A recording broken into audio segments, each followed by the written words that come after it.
Po Nën Kres e ka krijuar Kadareja. Tani afër Nën Kres dhe këto janë fjalë që kanë hyrë.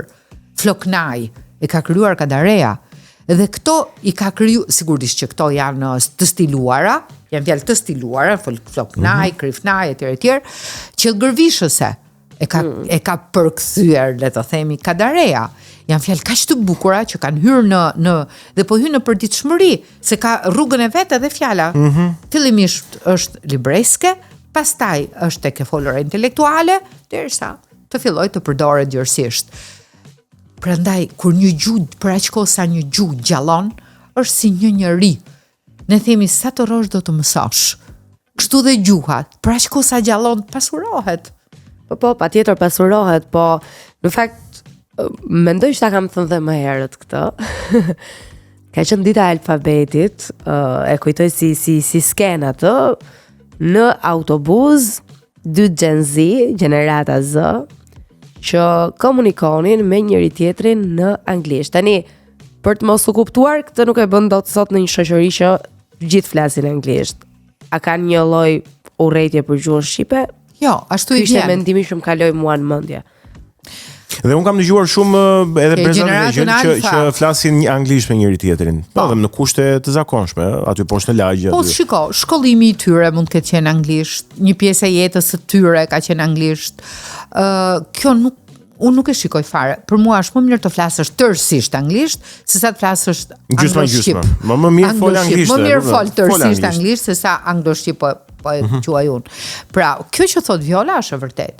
Ne sot po ndeshim me gjeneratën Alfa që janë këta të vegjëlit fare. Ndoshta Alfa duhet të kenë qenë ata se Gen Z e mbyto me tani Brezi Alfa kur është kjo gjenerata Alfa? Janë këta të vegjëlit, klasa parë, klasa 2. Okay. Unë këtë e di se kam një nip në djalvllai në klasë të 3.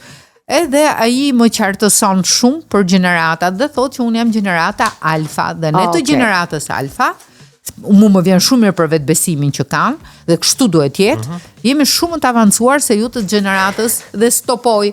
Thash unë, po mirë unë, çfarë gjenerate jam? Unë dhe babi jot? Endeti tha, dhe më tha prap gjysë shqip gjysë anglisht, nuk dua të jem, tha disrespectful. Thash s'ka gjë thuaje, po mos ma merr personale, po nuk ta marr personale, ju jeni gjenerata ububu. Po pse e kishte krijuar këtë përshtypje? Për të treguar që jeni ububu, shumë të vjetër, shumë që nuk na kuptoni, që në fakt unë vetëm një ditë më parë po ndisha një debat televiziv mes gjeneratave, millenniums dhe Gen Z. Se i referojmë dhe me Gen Z o gjenerata Z në termin më të përdorur. Dhe pa shumë përplasje aty, po zakonisht ne më të rinjt jemi shumë të paragjykuar.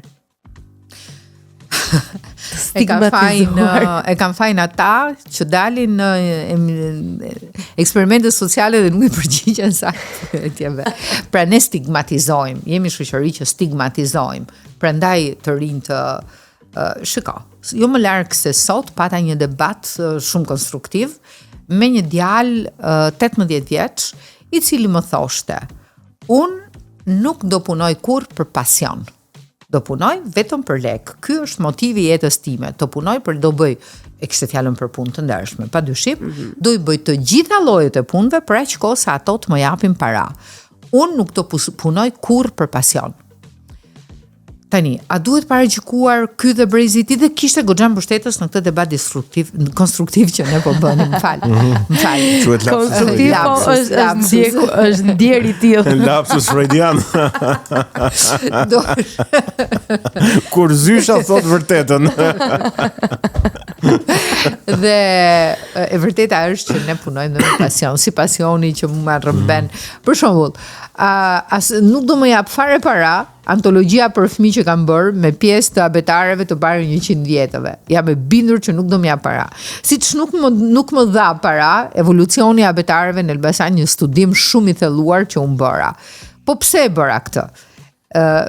Ati kur ja përmenda filloi të qeshte, kur i thashë e bëra për pasion. Dhe më dha dhe një kundër argument që qëndron në fakt, e ke të zgjidhur më tha në këtë moment të jetës problemin ekonomik që të punosh edhe për pasion. Padyshim që edhe kjo duhet jetë se nëse nuk do të kisha një punë tjetër që do paguesha, nuk do të jepja rrugë pasionit, por ama nuk jam kaq ekstremiste sa të them vetëm për para dhe fare për pasion. Këto janë shpeshherë konflikte që vërej mes brezave. Se bën dot mirë atë që bën në rast se e bën vetëm për para. Vetëm për para. Po ndoshta është i vogël. Jam shumë dakord që parat janë shumë të rëndësishme se janë shumë të rëndësishme. Ne nuk blejmë dot shëndetin nëse nuk kemi parat ose edhe gjëra të tjera, po nuk mund ta bësh mirë. Unë kam një teori tjetër për këtë, dhe unë them që përveç shëndetit të gjitha mund të blihen me para. Jam çike dyshim nëse mund ta blejmë shëndetin me para, besoj që jo. Vështirë. Unë mendoj që jo. Megjithatë, unë mendoj që jo, nuk blihet me para, por ama këtu fillojnë ato konfliktet midis brezave që kanë të bëjnë me mënyrën e jetuarit. Por këtu mendoj që konfliktet mes brezave që kam pas unë dhe prindërit e mi ndryshojnë thelbësisht nga konflikteve mes brezave që kam unë dhe fëmijët e mi. Për arsyeën që ne kemi mënyra të ndryshme prindërimi. Okej. Kemi prindër të ndryshëm, pra sepse prindërit e mi nuk u integruan në epokën e teknologjisë që bëri revolucione të pakrahasueshme për 20 vite me atë që bëri historia për 100 vjet. Pra kemi prindër të ndryshëm, prindërime të ndryshme dhe mentalitete të ndryshme. Prandaj brezat ndryshojnë kaq thelbësisht. Me që përmënde në fakt breza, do dohet na bëje një diferencë me fakte konkrete, për cilat ishin disa nga debatet më të mëdha, ose idet ku përplasesh e ti me prindrit e tu, dhe çfarë ndodh sot me fëmijët nga ana tjetër. Unë falenderoj që ma bëre këtë pyetje, dhe ndoshta do t'ja pak në natyrë nostalgjike bisedës. Sa do të doni. Okay. Atëherë, në kohën time, unë dhe vajzat si unë kemi vuajtur nga një sindrom shumë specifik, sindromi vajzës mirë. Dhe unë mendoj që kjo na ka bërë keq, sepse kishte një konturim social tek i cili ti duhet ishe jo vetëm i pranueshëm, po i pëlqyeshëm. Dhe konflikti kryesor që kisha unë në mënyrë të pandjeshme pas zë me prindërit e mi ka qenë pikërisht ky. Ata kërkonin dhe le të themi e formatonin jetën time sipas sindromit të vajzës së mirë, unë në vetvete rebelohesha. Konflikti i parë ka qenë shumë konkret, do ta bëj me ditarin tim. Ditari. Okay. Sot besoj që nuk ka mënyra, besoj duhet vajza që mbajnë ditar. Ditar jo, po duhet ketë, ndoshta është bërë teknologjike ditar. Okej, urojmë se është terapi ndër të tjera. Unë mbaj një ditar, të cilin fillimisht e shkruajta në shqip. Dhe besoja dhe ishte çështje besimi, sepse me mamin tim unë kisha vendosur një pakt. Gjërat e mia janë të mia, të tuat janë të tuat dhe ne nuk do ndërhyjmë. Dhe kisha besuar te kjo. Dhe besua që ditari im ishte imi. Dhe as kujt tjetër. Ja, kështu u përfunduam të gjithë. Duke na i ditë sekrete. Në një ditë të bukur, unë në mënyrë indirekte kuptoj që ditari im ishte më imi. Dhe rebelimi i parë filloi aty. Në mënyrë shumë intelektuale, më pëlqen ta them, filloi ta mbaj ditarin frëngjisht. Dhe kishte rebelimi i parë i heshtur. Konflikti i dytë ka qenë ne ju mund edhe të qeshni, jeni të lirë edhe të më bullizoni, siç më bullizojnë fëmijët e mi. Ne në atë kohë kishim grupin ton të djemve dhe vajzave. Po flas për rrethin tim. Ishim 4 vajza dhe 3 djem. Dhe mblidheshim në shtëpitë e njëri tjetrit çdo të mërkurë masdite. Çfarë bënim ne aty? Prandaj mund të më bullizoni sa të doni. Bënim 2 gjëra. Dhe tani që flas unë rënqethem, ne vinim kanë qenë disa batanie të leshta në atë kohë, vinim batanie të leshta. Tamam Velenza, si. Kanë qenë batanie ushtrie. Batanie ushtrie. Gato kuqet i kam parë tek gjyshja ime i ruan. Ose të kuqet e errët ose jeshile e errët, po. Dhe vini muzikë, bënim 2 gjëra. Vini muzikën e kohës, ka qenë zakonisht ka qenë mërkur në orën 1:10, 2:20 diçka e tillë jam, dëgjoshim mbi paretin një herë në javë dhe kërcenim. Okej. Dhe javën tjetër se mbaj mend që ka qenë një javë i paret, një javë jo, nuk e kujtoj mirë tani. Javën e dytë ne diskutonim libra. Babai i djalit ku mblidheshim ishte përkthyes. Madje kishte shoqëruar Enver Hoxhën në mbledhjen në Moskë, në mbledhjen e 81 partive në Moskë. Përkthyes i rusishtes. Rusishtes, po. Dhe ne rinim aty 2 orë të plota, duke diskutuar për librat, pra një të mërkur dëgjonim i paredin dhe kërcenim, dhe të mërkurën tjetër ne diskutonim për libra. Po gjërat ishin shumë të bukura, sepse dikush vinte, njëri nga ne vinte me poezi përmendesh, dhe unë kujtoj njërën nga ato poezit shumë pak jo të plot, marr guximin që t'ju shkruaj çdo deshët më veç shpirtit tim. E di që jam ma humbe. Marr guximin që t'ju shkruaj çdo deshët më veç shpirtit tim. E di që është e drejta juaj të më dënoni me përçmim, tek më shihni sa po vuaj mëshirë të keni sa do pak se kujtoj të gjithën. Dhe ne fillonim të diskutonim për këto gjëra, duke bërë debate shumë të forta. Me qira fjala, një sekond. Besoj do ta kesh mësuar dikur edhe në rusisht, sepse është... Dhe unë s'kam zdi rusisht, unë nuk jam aq e vjetër sa më pande. Unë jam brezi i frëngjishtes dhe anglishtes dhe jo i rusishtes. E di pse them se kam njohur dikë që ma ka recituar, sidomos vargjet e para rusisht dhe është një perlë. Jo, unë s'kam lindur në kohën e rusishtes, ishte shumë e hershme rusishtja. Humbe rastin ta dëgjosh për herë të dytë në rusisht. Jo, ne pastaj lexonim, diskutonim, për shembull kemi lexuar, ishte ndaluar në atë kohë Zonja me Kamelia Aleksandr Dumas. Ne diskutonim Zonja me Kamelia, Dimri i vetmis madhe, ishte ndaluar edhe ky, po. Dimri i vetmis madhe doli u ndalua dhe pastaj doli Dimri i madh. Pra ne lexonim libra, shkëmbenim, unë mbaj mend atëherë kisha rënë dashuri me një aktor francez o zot që me Alain Delonin. Ja.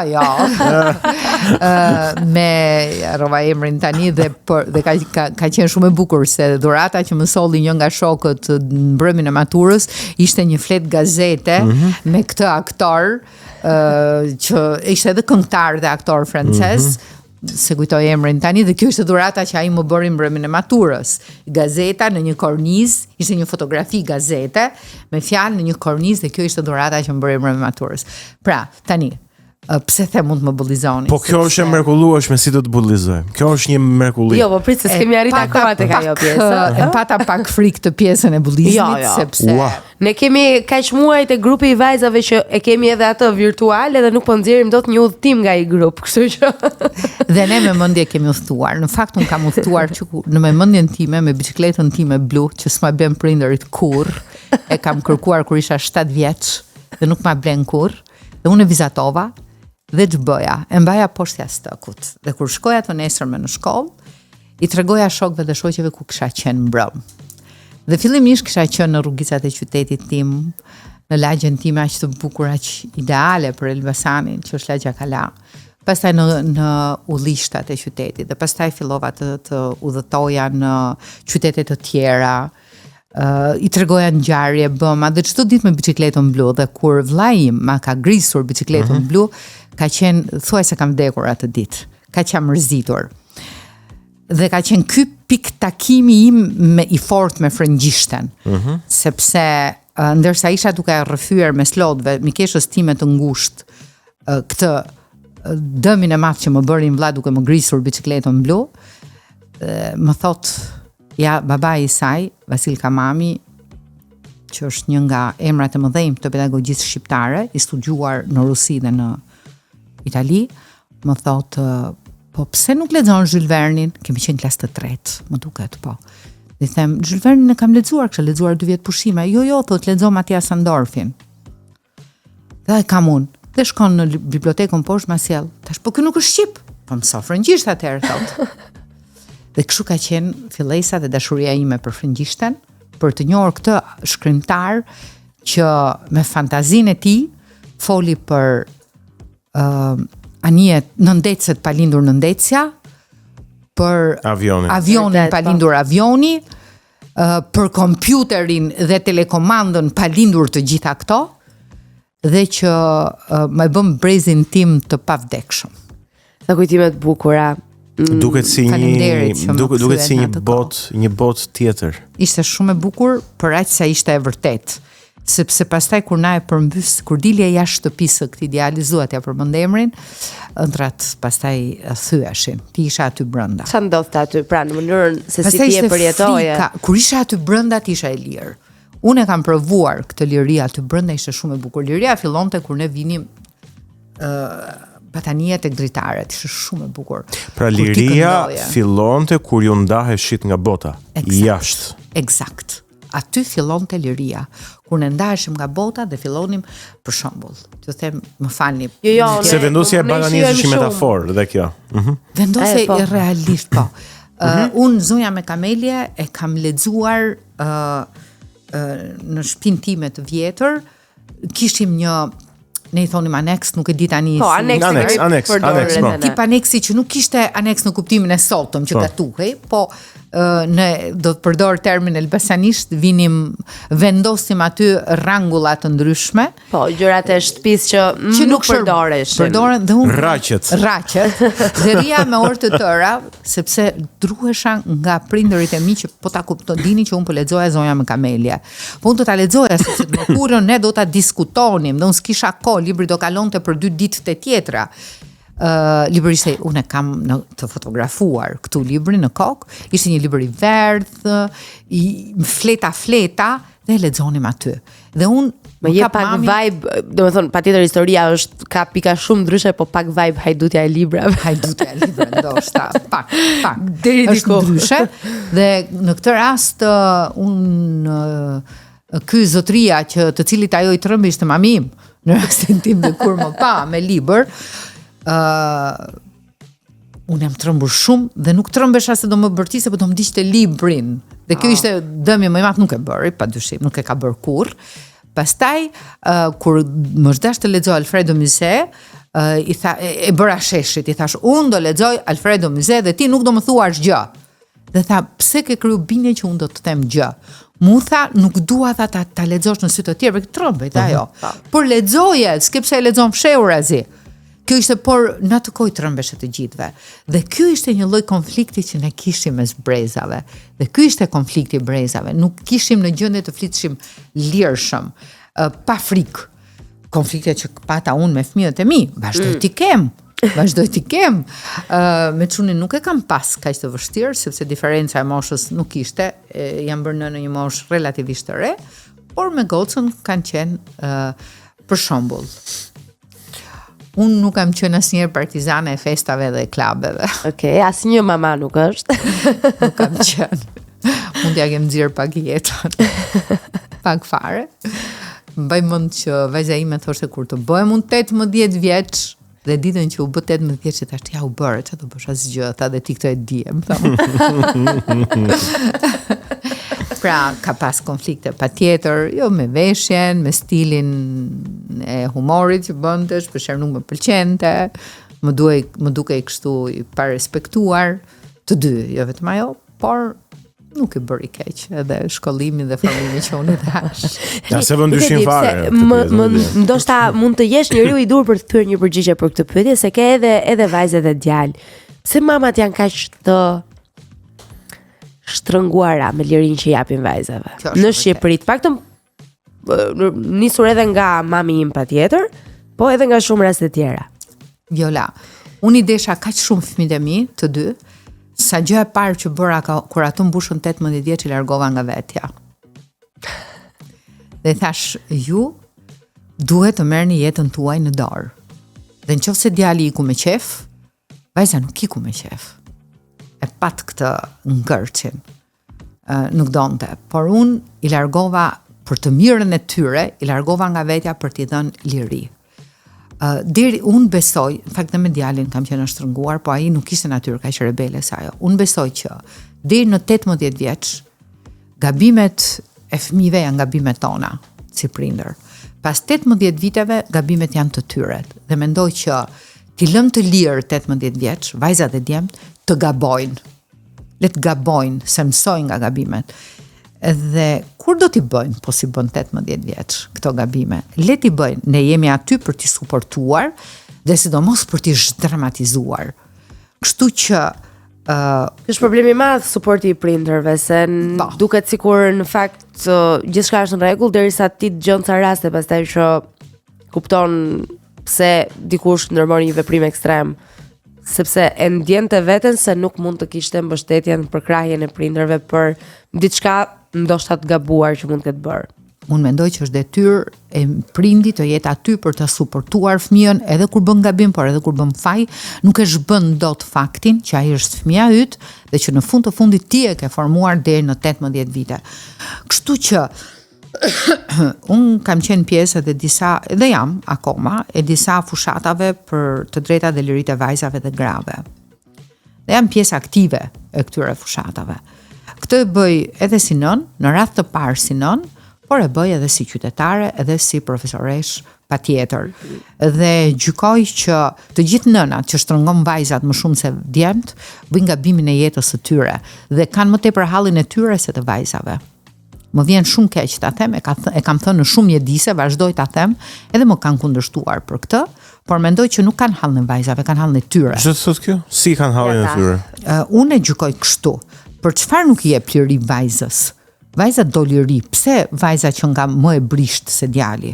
Jo, njësoj të turpërojnë ty. Në këtë shoqëri maskiliste, djemt nuk të turpërojnë vajzat. Jo, kjo s'është e vërtet fare. E dyta, pse vajza duhet të privohen nga disa edhe kënaqësi dhe djemt jo? Sepse nuk është procesi fiziologjik, nuk është i njëjtë? Rritja, dukuria, gjithçka është e njëjtë si për djemt dhe për vajzat, por kanë hallin e tyre.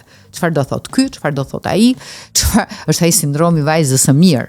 Dhe gjëja e parë që kam bërë kur unë jam bërë nën vajze, kam thënë vetes, unë do ta mbroj nga sindromi vajzës së mirë. Jo se do jetë vajzë keqe, po s'ka pse të vuaj këtë sindrom. Ne do shkojmë në një tjetër shkëputje muzikore.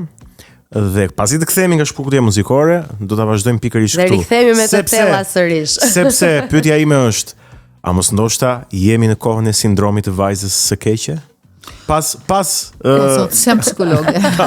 Sem sociologe.